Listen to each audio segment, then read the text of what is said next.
Good morning everyone, আমি শিলগ্না। Insights of মাইন্ডের নতুন একটি ব্লগে আপনাদের অনেক অনেক স্বাগত জানাই।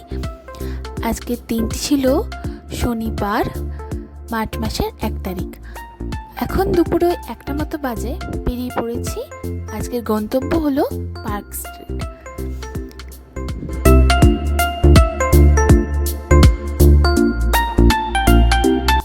চলুন, পৌঁছে গেছি পার্ক স্ট্রিটে। এখন আমি রাস্তাটা পেরিয়ে ওই পারে যাব। ওই ধারে যে জুডিও রয়েছে সেটাই হচ্ছে আজকে আমাদের সবার মিট আপ পয়েন্ট। আজকে আমরা অফিসের কয়েকজন বন্ধু মিলে যাব দুপুরবেলা লাঞ্চ করতে। যেহেতু অফিসে প্রায় দিন দেখা হয় ঠিকই, কিন্তু নিজেদের জন্য সেরকম সময় বার করা হয় না। তাই আজকে আমরা সব বন্ধুরা মিলে প্ল্যান করলাম যে উইকেন্ডে নিজেদের জন্য একটু সময় বার করা যাক।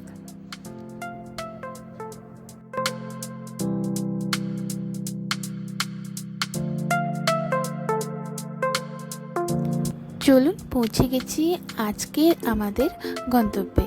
আজকে আমরা এসেছি পার্ক স্ট্রিট সোশ্যালে। অনেকদিন ধরে এখানে আসার ইচ্ছে ছিল আমাদের, কিন্তু কোনোভাবেই ঠিক সবার সময় ম্যাচ হচ্ছিল না। তো আজকে আমরা নিজেদের বিজি শিডিউল থেকে সবাই একটু করে সময় বার করে চলে এলাম।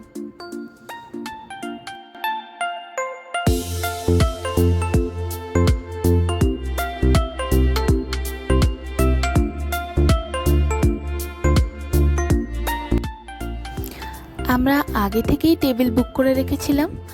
এই যে এইটা হচ্ছে আমাদের টেবিল। চলুন বসে পড়া যাক।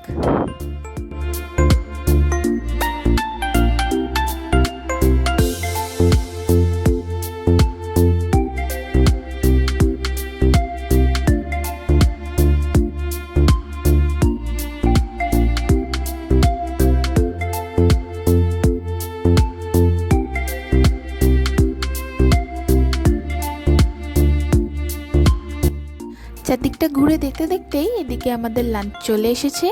প্রথমেই ছিল চিকেন টিক্কা পিৎজা, তার সাথে নিয়েছিলাম আমরা একটা কিমা পাস্তা, আর ছিল বিভিন্ন ধরনের মকটেল।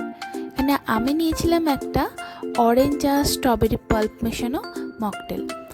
এরপর চলে এলো social special white sauce chicken, আর তার সাথে ছিল বাটার নান। প্রত্যেকটা খাবারই ভীষণ সুন্দর খেতে ছিল, কিন্তু আমার পার্সোনালি সব থেকে ভালো লেগেছে এই বাটার নান আর হোয়াইট সস চিকেনটা।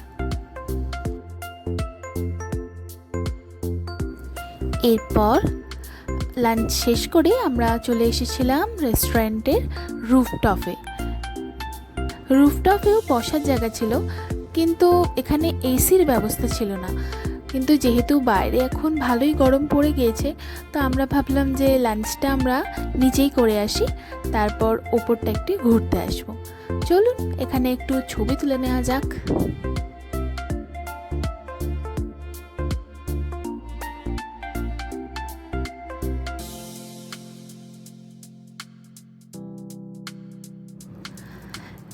চলুন এবার আমরা বেরিয়ে পড়ছি রেস্টুরেন্ট থেকে।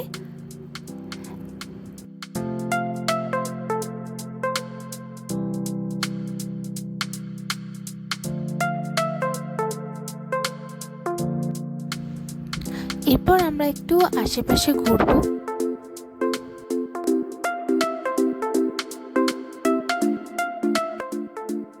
কিছুক্ষণ এদিক ওদিকে ঘোরার পর আমরা চলে এসেছি একটা ক্যাফেতে কফি খাওয়ার জন্য।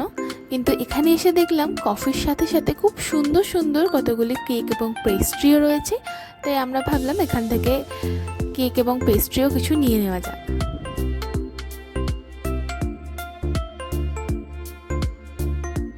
এই কেকগুলোর মধ্যে থেকে আমরা নিয়ে নিয়েছিলাম এই হার্ট শেপড ভ্যানিলা বেরি এন্ট্রামটা, আর ওদিকে ছিল একটা এগলেস স্মার্ট পাই।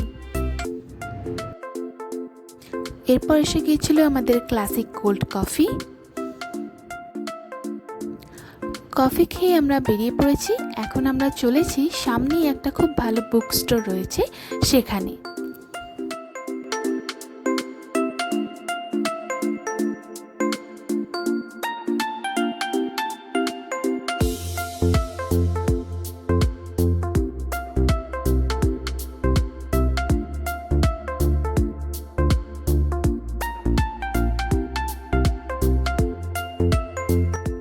চলুন, এসে পড়েছি বুক স্টোরে। এবার ভেতরে যাওয়া যাক।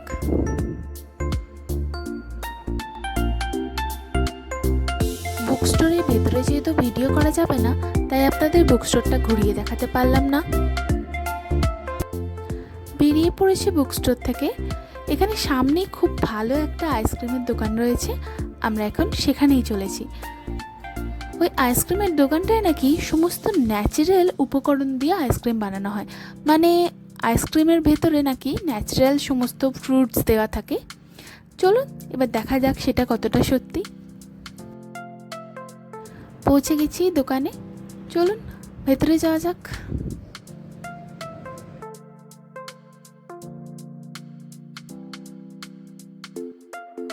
এখানে বিভিন্ন ধরনের আইসক্রিম ছিল, তার মধ্যে থেকে আমরা একটা কোকোনাট ফ্লেভার, একটা ম্যাঙ্গো ফ্লেভার এবং আরেকটা রাসবেরি ফ্লেভারের আইসক্রিম নিয়ে নিয়েছিলাম।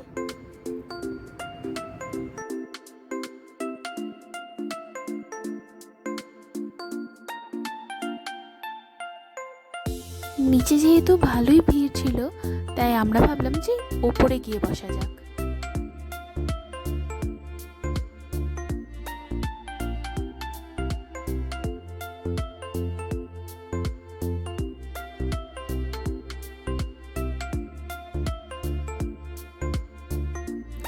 বেরিয়ে পড়েছি আমরা আইসক্রিমের দোকান থেকে। সত্যিই প্রত্যেকটা আইসক্রিমই খুব ভালো খেতে ছিল। পার্ক স্ট্রিটে এলে এই আইসক্রিমের দোকানে একবার অবশ্যই আসবেন। সত্যিই আইসক্রিমগুলোর মধ্যে অনেক ন্যাচারাল ইনগ্রেডিয়েন্টস দেওয়া ছিল। চলুন এবার আমাদের বাড়ি ফেরার পালা। এখন আমরা চলেছি পার্ক স্ট্রিট বাস স্ট্যান্ডে। এখান থেকেই আমরা যে যার বাড়ি যাব। এসে পড়েছি পার্ক স্ট্রিট বাস স্টপের কাছে। চলুন এবার বাসে উঠে পড়া যাক।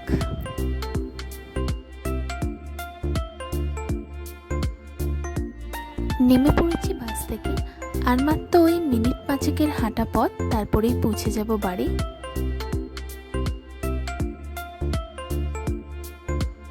চলুন প্রায় এসেই গিয়েছি বাড়ির কাছে। আজকের ব্লগটা তাহলে এখানেই শেষ করা যাক। এতক্ষণ পর্যন্ত সঙ্গে থাকার জন্য আপনাদের সকলকে অসংখ্য ধন্যবাদ। খুব শীঘ্রই ফিরবো নতুন একটি ব্লগ নিয়ে। ততক্ষণ পর্যন্ত সবাই খুব ভালো থাকবেন এবং সুস্থ থাকবেন।